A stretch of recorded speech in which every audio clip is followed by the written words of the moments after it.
Hey everyone, welcome back to Pitching Pundit channel. This week we're going to cover the two-seam fastball, also known as the sinker. Going to go through the purpose of the pitch, some goals of why we are going to throw it and add it to our pitch mix. Going to talk through some grips, the different variations that are out there and the rationale for using each, and also go through some common problems that pitchers face when they're trying to add this pitch to their repertoire or really fine-tune it and make it better. So let's get started. So what is the goal of a sinker? Well, the two-seam fastball, the sinker, I'm going to use those interchangeably throughout the video because they are most often used in that context. And the primary purpose of adding this pitch to your mix is to have an offering that breaks down, has a little bit more arm side run than a typical four-seam fastball does, and generally you're looking to get the hitter to hit the ball on the ground. So it's a way to keep the ball in the ballpark and, in essence, a way to induce double plays when you have runners on base, and a way to limit extra base hits, as it's a lot more difficult for hitters to get an extra base hit, a double, a triple, or a home run if the ball's going into the ground rather than up into the air or in the gaps out in the outfield. So the objective of a sinker and the movement, the shaping of the pitch, is to have something that's visually coming in straight and then dives down with a little bit of arm side run at the end. If you have a four-seam fastball in your arsenal, what you end up with is a four-seam that stays on plane and a sinker that works off of that pitch. So what you end up with is separation between the two pitch types. This is deceiving to the hitter, and it makes it really difficult for him to anticipate what the ball is going to do in the air. The velocity of the pitch is also very high. It's often the same as a four-seam fastball. Some pitchers are able to throw it harder than their four-seam just due to comfort level, the mentality of the pitch, whatever it might be. But more often than not, it's either the same or just a little bit slower than your four-seam fastball. That said, it's still arguably one of the hardest thrown pitches in the game. It is definitely a fastball, and more often than not, the higher velocity sinkers end up being more effective because it gives the hitter less time to react to the ball. Now, there is a caveat to that, and I'm going to go into this here for you, that because we're trying to get the sinker to have a downward action to it, we really want that pitch to dive, to sink, to drive itself down into the ground so that the hitter is also hitting the top of the baseball as it comes into the zone. What we can do to help create that shape is actually throw the pitch a little bit slower.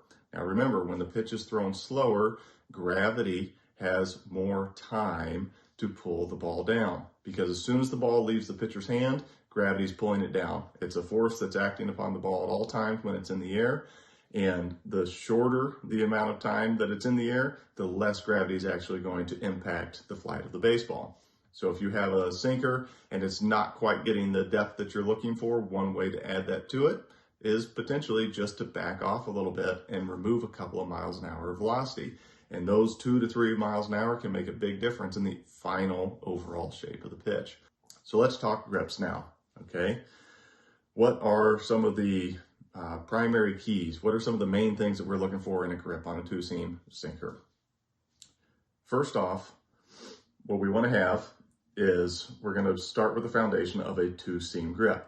So remember, a four-seam fastball, we have the seams working together and they're uniform as the ball's traveling towards the plate.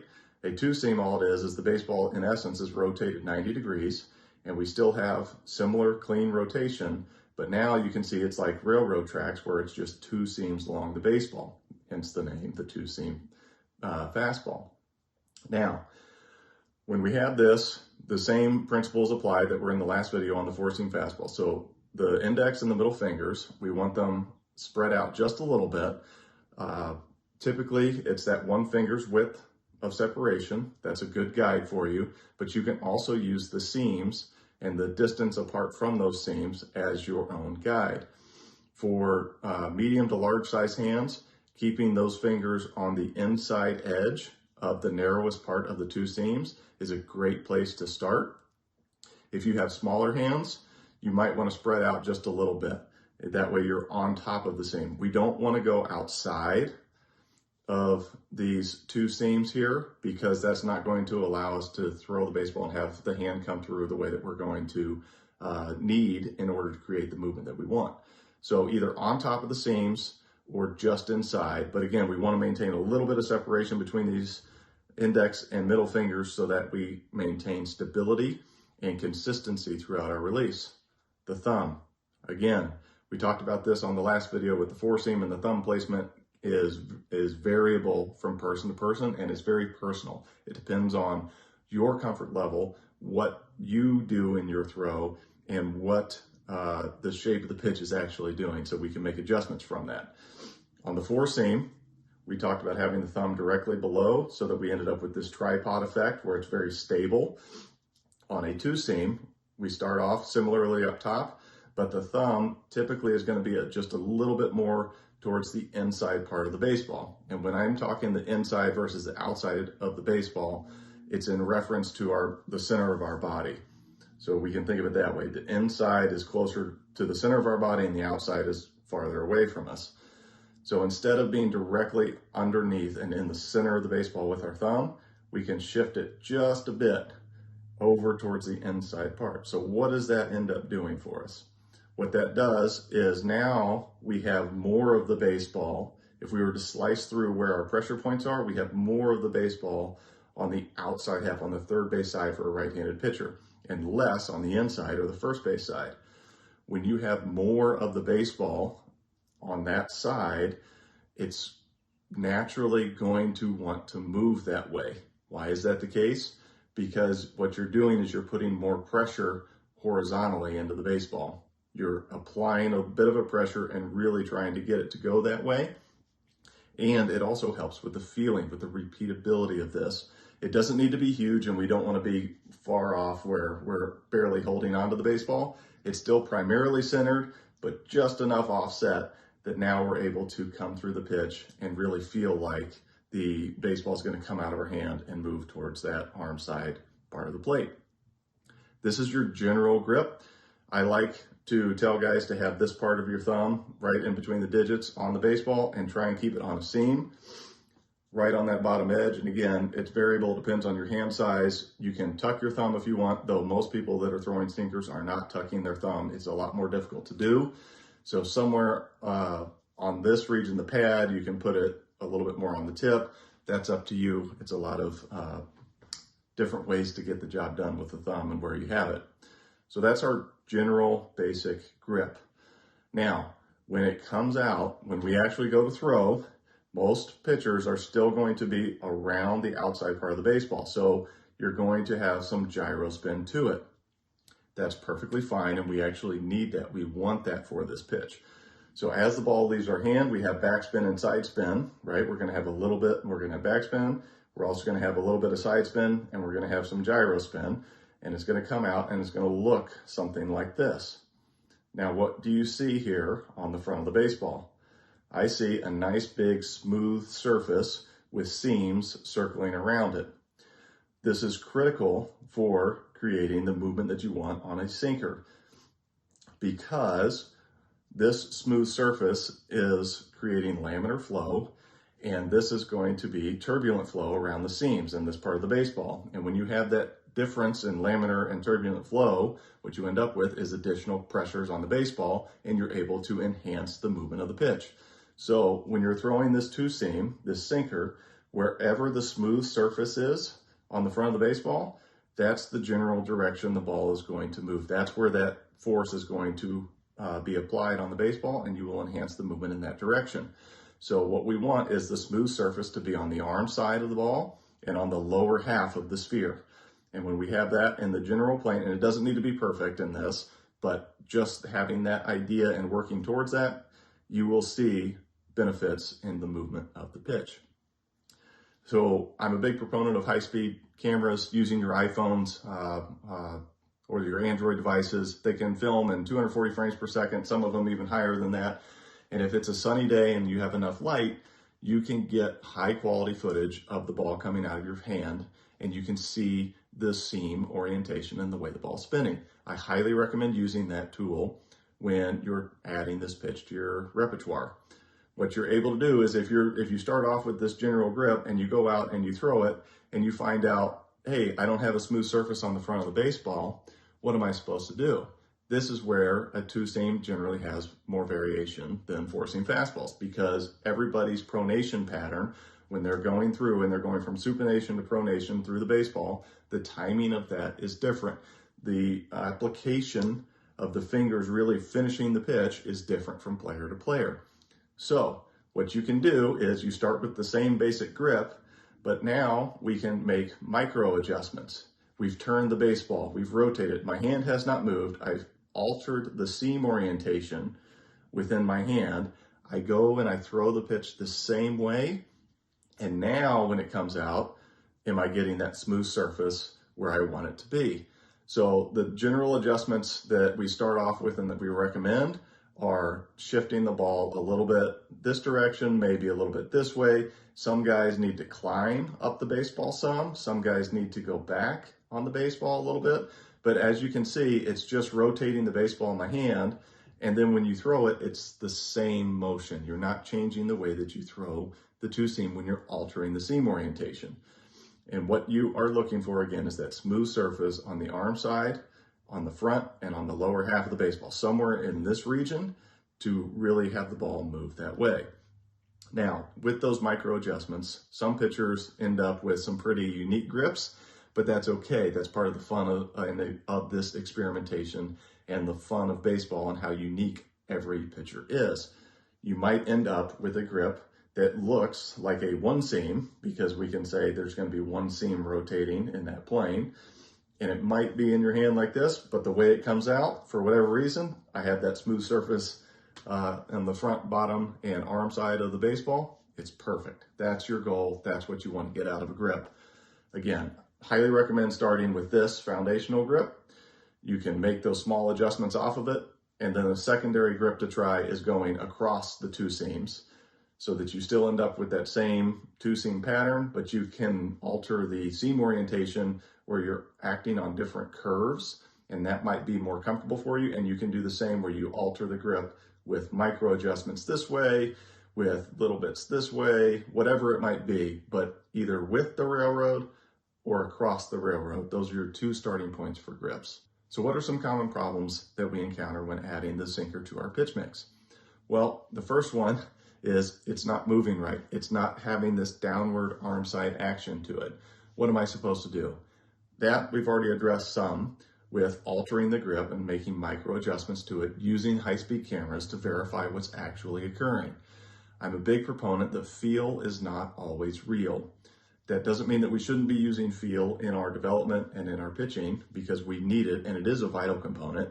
But sometimes what we think is happening, what we feel in the moment and throughout the throw, is not actually what is happening. You can see this in high-speed film. What we're really looking for in this is that the feeling that you have matches up with a reality of the right direction of spin, with the right seam orientation, and ultimately the movement that you're looking for. So using that film, verify the way the ball's actually coming out of your hand or the seam orientation as it's spinning in the air to guide your decisions in what you should try next. The second way to help this out, if it's still not getting that depth, it's still not moving a little bit more arm side, and you're just trying to throw it naturally, one of the things you can do is try to feel like your hand is coming up and over and around the inside part of the baseball when you go to throw it. So most people, when they're throwing a four-seam fastball, let me get this grip, when they're throwing a four-seam fastball, it really feels like you're coming straight down through it and you're really finishing the pitch. On a two-seam, on the sinker, instead of feeling like you're going straight down through it like you do a four-seam, try and get a little bit of this direction where you're going that way through the baseball and you're feeling like you're going whew, just like that, pulling down on that seam through the inside part of the baseball. 99% of the time, you will not actually end up doing this at the release, but that feeling, that sensation, that mentality can lead to better results in shaping of the pitch.